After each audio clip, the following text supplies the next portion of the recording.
What up, peeps? Tony Baker here, back with another movie review. This time I'm reviewing Mission Impossible Dead Reckoning Part 1. How do y'all feel about movies that are titled Part 1? So therefore you know a Part 2 is coming. I feel like they should leave that out because it kind of makes you feel like, all right, well, if it's going to be incomplete, I might just wait till both of them come out. I feel like it might actually hurt the box office. And they don't do it all the time, but I know Harry Potter did it with the last two movies in that installment. Dune is doing it. So it's just like, I feel like just take us there. Spider-Verse is gonna do that? Yeah.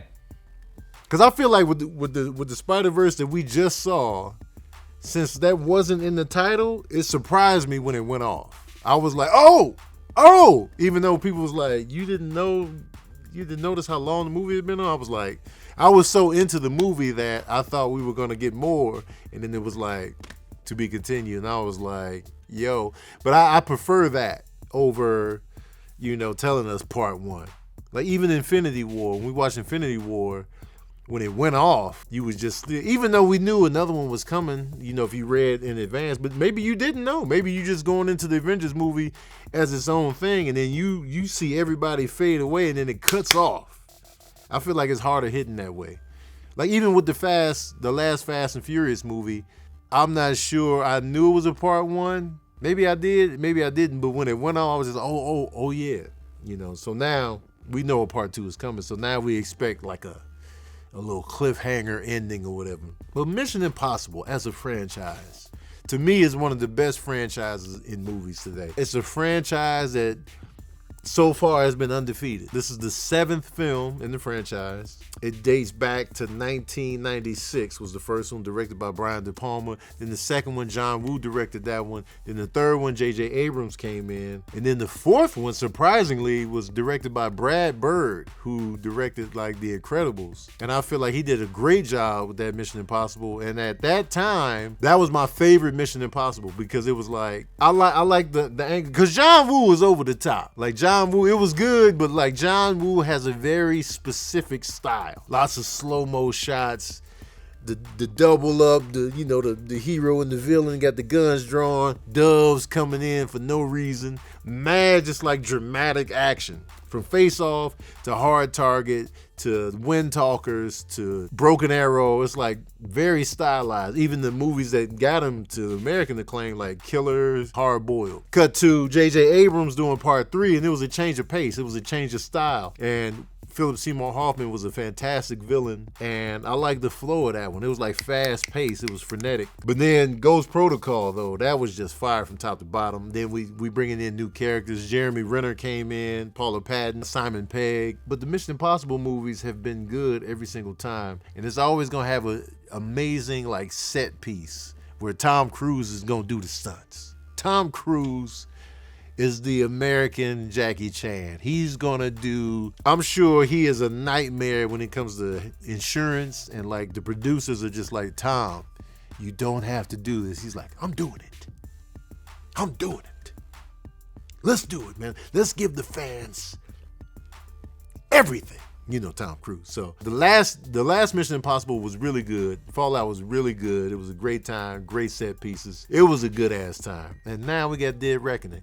The usual suspects have come back. Ving Rhames has been with the franchise since the very beginning. Simon Pegg is back. Rebecca Ferguson is back.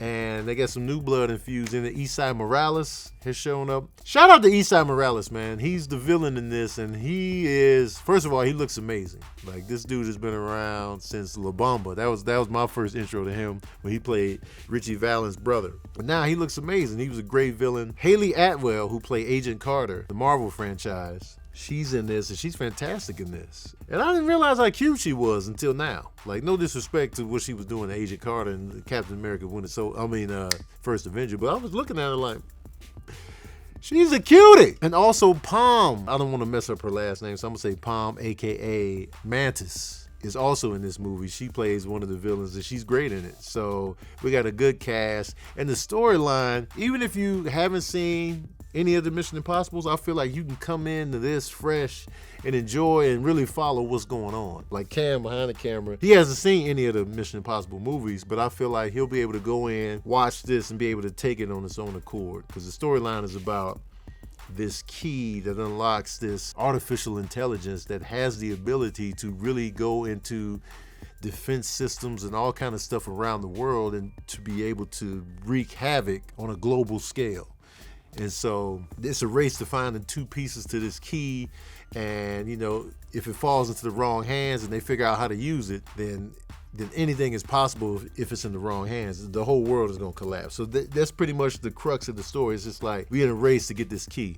A lot of trickery, a lot of masks being pulled. You know Mission Impossible, man. They're going to be in masks. They're going to be doing all of this. It's a good time from top to bottom. The action is good. The chemistry with the cast is really good. And I feel like, you know, it's just another jewel in the crown of Mission Impossible. I feel like the action wasn't as exciting as some of the previous entries, but it was still dope. It was still like dope action sequences.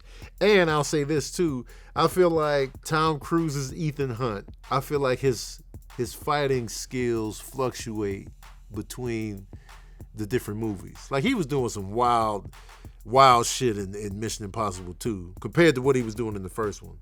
And then it was just like, yo, he doing backflips, flip kicks, and, you know, where did he get all these skills from? And then they kind of play it back down for Mission Impossible 3, then they play it back up. So I feel like his skill set in terms of what he can do as a fighter or whatever fluctuate between the films. But, you know, that's just a minor, like, notice. Like, you know, John Wick has been consistent throughout.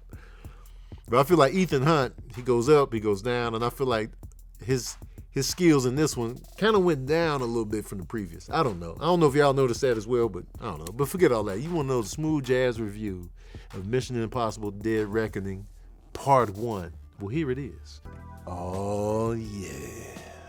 I'm giving Mission Impossible Dead Reckoning Part 1 4 saxophones out of 5. Man. It's a good time.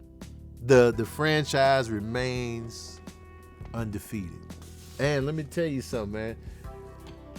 Knowing that the actor is actually doing the stunt, it makes it more enjoyable.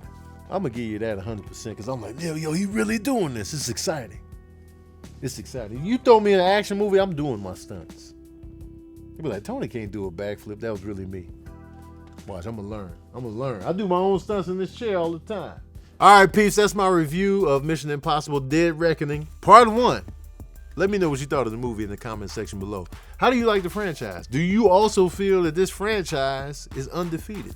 Let me know in the comment section below. And you already know I'm going to ask, what's your favorite Mission Impossible movie so far? And how would you rank them?